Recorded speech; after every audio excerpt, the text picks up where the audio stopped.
Buenas noches para todos. Vamos a contarles entonces cómo tratamos la litiasis de la vía biliar principal en la clínica quirúrgica 1. Hecha la colangiografía, ya sea con el diagnóstico presuntivo de ocupación de vía biliar en aquellos pacientes que fueron intervenidos con diagnóstico preoperatorio de colangitis en remisión o pancreatitis, o de forma sistemática, como hacemos en el resto de los pacientes, realizamos la colangiografía intraoperatoria y valoramos, como dijo el doctor Castro, muchos aspectos para definir cuál va a ser la táctica del tratamiento de esa litiasis que hemos diagnosticado en la colangiografía. Valoramos, por supuesto, la anatomía, valoramos las alteraciones que ya fueron mencionadas y fundamentalmente el calibre de la vía biliar, sobre todo de la vía biliar extrahepática, ante la eventualidad de que tengamos que realizar una apertura de la misma. Ustedes saben que dependerá del calibre de la vía biliar si puede ser abierta sin mayor porcentaje de estenosis posterior y por lo tanto es de fundamental importancia ver cuánto mide la vía biliar extrahepática. Valoramos también la desembocadura del conducto cístico, como ya vamos a analizar más adelante y ya adelantó el doctor Castro. También valoramos dónde desemboca la vía biliar con respecto a la llanta duodenal. Ustedes saben que el endoscopista tiene acceso a la papila cuando ésta desemboca a nivel de la segunda porción. Descartamos también la presencia de divertículos que pueden hacer muy dificultoso o imposible un tratamiento endoscópico, ya sea intraoperatorio o posoperatorio, y eso el cirujano también tiene que considerarlo en el momento de definir la táctica que va a llevar a cabo. Y con respecto a la presencia de litiasis, por supuesto, de encontrarlas, valorar el número. Cuanto mayor número van a ver que es más dificultoso la extracción por vía transística, valorar el tamaño de la litiasis, el tamaño con respecto a el calibre de la vía biliar principal y también con respecto al calibre del cístico para ver si es factible la extracción de la litiasis por vía transística. Y la topografía con respecto a si se encuentra proximal, distal de la unión cístico-coledociana o en ambas topografías.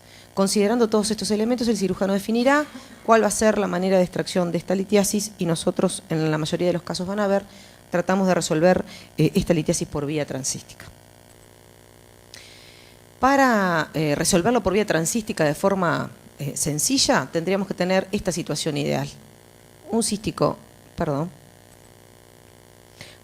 que sea rectilíneo, que no sea rosariado, que tenga una desembocadura en la cara lateral derecha de la vía biliar principal y una litiasis única, pequeña y distal. Esta sería la situación ideal para realizar el tratamiento por vía transística.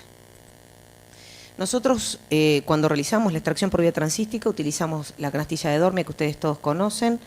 Tiene en su sector proximal el lugar donde nosotros, el sector donde abrimos y cerramos la cestilla, en el sector distal, la cestilla que puede tener 4 o 5 hilos, y tiene también un canal infusor que permite el lavado con suero fisiológico en el caso de que tengamos una rotura del cálculo y queden fragmentos antes de reintroducir la dormia hacia la vía biliar, justamente para no arrastrar estos fragmentos a la vía biliar principal. También podemos instilar medio de contraste para realizar una colangiografía. Ustedes saben que este procedimiento se hace bajo radioscopía, pero con la precaución de utilizar el medio de contraste diluido, porque el medio de contraste tapa la dormia y dificulta mucho su apertura y su cierre, por lo tanto, si se utiliza hay que hacerlo de forma diluida. La canastilla de dormia va a ser manejada por el segundo ayudante, ¿sí? Pero como vamos a ver es de fundamental importancia que tenga experiencia en el manejo de la cestilla de dormia porque este instrumento puede provocar lesiones tanto a nivel del cístico como a nivel de la vía biliar principal. Algunos detalles técnicos para la utilización de la canastilla de dormia. De fundamental importancia es que la canastilla la introduce el cirujano, ¿sí? El segundo ayudante, que es el que maneja la dormia desde el sector externo, siempre está tentado a progresar la canastilla, pero el que tiene la sensación de la progresión sin dificultad hacia la vía biliar principal es el cirujano. Y por lo tanto, no hay que permitir que el segundo ayudante, por más que tenga la intención de ayudar, impulse la canastilla hacia la vía biliar principal. La punta de la canastilla, una vez identificada la litiasis, se tiene que sobrepasar la litiasis, porque cuando ustedes abren la dormia, esta se abre proximal, distal a la litiasis, de tal forma que cuando uno remolca la canastilla, el cálculo cae, ¿sí?, entre los hilos y uno entrecerrando la canastilla puede remolcar el cálculo hacia la cisticotomía que ya realizó. No sé si pudieron apreciar el video. Ahí está.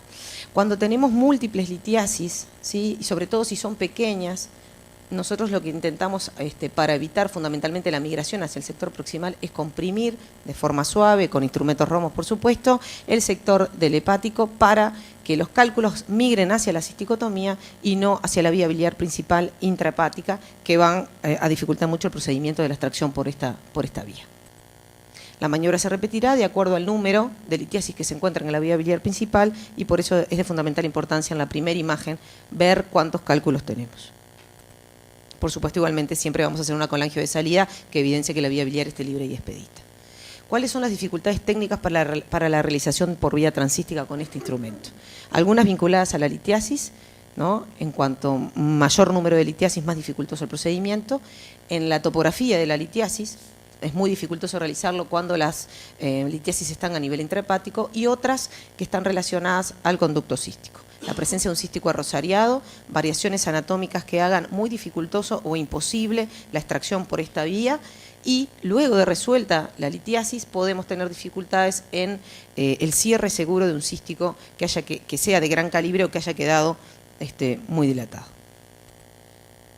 Con respecto a la litiasis múltiple, y este es el caso que mostró el doctor Castro, que fue un hallazgo intraoperatorio en una colangiografía sistemática, nosotros podemos intentar la extracción de las litiasis que están en el sector distal de forma tal de dejar espacio libre en la vía biliar distal al cístico e intentar que los cálculos migren hacia el sector distal y extraerlos por esta vía. Esto es muy dificultoso. Se puede realizar, lleva mucho tiempo, prolonga claramente la cirugía, prolonga el tiempo de exposición a los rayos que tiene el equipo quirúrgico. El cirujano definirá si lo puede hacer por vía transística o tiene que realizar una coledocotomía, ya sea por vía laparoscópica, por vía laparotómica o asociar algún procedimiento endoscópico. Cuando son en el sector distal y son múltiples, en general, si el cístico es favorable, no tenemos mayores dificultades, extraemos todas las litiasis por vía transística. La colocación de una canastilla de Dorme a nivel intrahepático, como en ese caso, nosotros en general no la realizamos. Tiene que haber una anatomía muy favorable para que la dormia progrese hacia el sector intrahepático sin dificultad. Por supuesto que esto viene asociado con un mayor riesgo de lesión de la vía biliar intrahepática, con mayor riesgo de realizar un hematoma a nivel intrahepático. En general no lo hacemos y sí tratamos con coledococlisis o con maniobras suaves sobre la superficie hepática, tratar de descender los cálculos y no introducir la dormia a nivel de la vía biliar intrahepática. Cuando se nos presenta, como en este caso un cístico arrosariado, el cirujano sabe en qué lugar colocó el clip, qué distancia aproximada hay entre la colocación del clip y la unión cístico-coledociana. En estos casos nosotros procedemos a la disección del conducto cístico para volverlo a ese cístico ideal, que como dijimos tiene que ser un cístico rectilíneo y corto. Por supuesto, con sumo cuidado de identificar la unión cístico-coledociana, realizamos una nueva cisticotomía proximal, o sea, próxima a la vía biliar principal, e instrumentamos con la canastilla de Dormia y resolvemos esta litiasis. Con respecto a las variaciones anatómicas, estas fotos son todas de pacientes que hemos intervenido. Por supuesto que estas que están presentes acá no permiten una extracción segura ni posible de la litiasis por vía biliar, vía transística.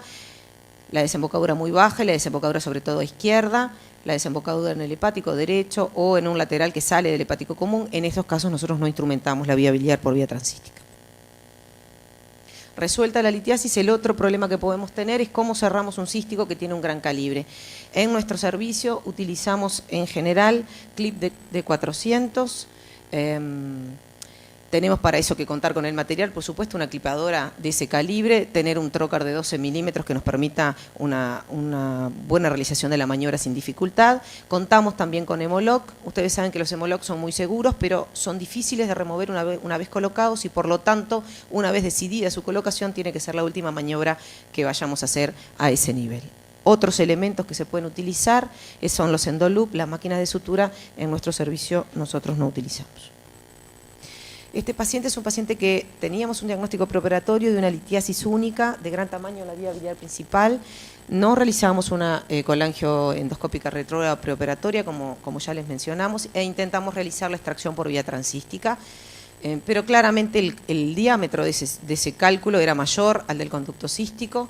Intentamos disecar de mejor forma el cístico, pero como ven, era muy difícil, ¿no? Casi imposible que ese cálculo saliera por esa cisticotomía, por lo tanto decidimos realizar una apertura de la cara anterior del cístico para su extracción, que fue efectiva, que como van a ver pudimos extraer el cálculo, pero el problema lo tuvimos después cuando tuvimos que ver cómo íbamos a cerrar ese cístico que de longitud era bueno, pero que teníamos toda su cara anterior abierta, ¿sí? Con muy poco espacio entre lo que es la cara lateral derecha del colédoco y la unión cístico-coledocial. Colocamos 2 clips, que fue lo que hicimos, dejamos un drenaje subhepático, por supuesto. La paciente evolucionó bien, pero nosotros tuvimos un postoperatorio bastante inquietante porque no es el cierre más seguro que nosotros realizamos cuando tenemos un cístico largo y no tenemos dificultad para la colocación de los clips. En estos pacientes en los cuales tenemos un cálculo grande y una discordancia entre el tamaño del cálculo y el calibre de la vía biliar, podemos sí beneficiarnos, y el paciente también por supuesto, de los procedimientos combinados, el procedimiento laparoscópico y endoscópico. En este año nosotros hemos empezado nuestra experiencia en el Hospital Pasteur en conjunto con el departamento de endoscopía, que el doctor Piazzi es el jefe del departamento. Tenemos pocos casos y esperamos el año que viene mostrarles nuestra experiencia preliminar, al menos, de los pacientes que hemos hecho, que han tenido buenos resultados, pero todavía tenemos un N muy pequeño y nos parece que vamos a mostrárselos cuando tengamos un número mayor de pacientes. ¿Cuáles son los riesgos de la realización de la extracción de la litiasis por vía transística? Fundamentalmente las lesiones que podemos producir por todos los elementos que ya les hemos dicho. Lo más común es la lesión a nivel del conducto cístico y en general en su cara posterior. También en general no son lesiones que sean graves, se identifican en el intraoperatorio y se resuelven sin dificultad con un clipado distal a esa lesión. La lesión de la vía biliar principal, por supuesto, como ya les mencionamos. La migración de la litiasis hacia la vía biliar intrahepática o el hematoma intrahepático. Y algo que a veces sucede, como ven en ese video, es el anclaje de la cestilla a nivel duodenal. A veces es muy dificultoso extraer la dormia desde el sector duodenal cuando la canastilla se abre en la llanta duodenal y uno realmente siente que se hincha de la vía biliar del duodeno. Por suerte no hemos tenido complicaciones como la perforación duodenal, que como ustedes saben es una complicación muy grave, pero a veces es dificultoso extraer la dormia cuando se ancla en la mucosa duodenal. Como ya les mostró el doctor Castro, estos son nuestros resultados. Nosotros por vía transística, por vía laparoscópica, resolvemos el 85% aproximadamente de los pacientes que diagnosticamos en el intraoperatorio con litiasis de la vía biliar principal y por vía transística casi el 93%. Esta vía transística que no es excluyente de la cirugía laparoscópica, porque también tenemos pacientes que hemos convertido porque no hemos progresado en la disección o por otros motivos, y hay que acordarse que la vía transística también la podemos utilizar por vía abierta. Eso nos evita la coledocotomía, nos evita los drenajes de la vía biliar principal. Por supuesto, para ello tenemos que contar con el material adecuado, con un radiólogo entrenado, que por suerte nosotros en nuestro hospital tenemos, y la colangiografía, como dijo el doctor Castro, nos permitió tener un entrenamiento para poder realizarlo con seguridad, con una baja morbimortalidad, así que es el camino que nosotros seguimos en el Hospital Pasteur. Muchas gracias.